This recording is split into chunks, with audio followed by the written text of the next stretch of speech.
তো নমস্কার বন্ধুরা, কেমন আছো তোমরা সবাই? আশা করছি খুব ভালোই আছো। তো বেশ কয়েকদিন ধরেই চ্যানেলে ভিডিও আসছে না, সেই জন্য খুবই দুঃখিত। কারণ তোমরা হয়তো জানো, কিছুদিন আগে আমার বোনের বিয়ে ছিল, সেই জন্য খুবই ব্যস্ত ছিলাম।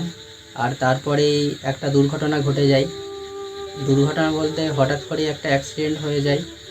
সেটা হলো, এই যে দেখতে পাচ্ছ হাতে ফ্র্যাকচার হয়েছে, অপারেশন করা আছে। এটা নিয়ে 2বার ড্রেসিং করা হয়েছে। খুব অল্প করে দিয়ে আছে, কারণ কাল পরশু করে এই সেলাই কাটতে যাব। কিছুদিন আগে ইউটিউব পোস্ট করেছিলাম, এখান থেকে এত দূর অবধি পুরো ব্যান্ডেজ করেছিল। তো সেই জন্য চ্যানেলে ভিডিও আসছে না। তো ভেবেছিলাম পড়াশোনার সাথে সাথে ইউটিউবেও ভিডিও বানাবো, মনে হচ্ছে ভাগ্যে নেই।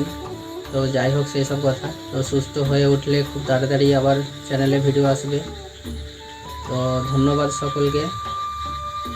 জয় হিন্দ, বন্দে মাতরম।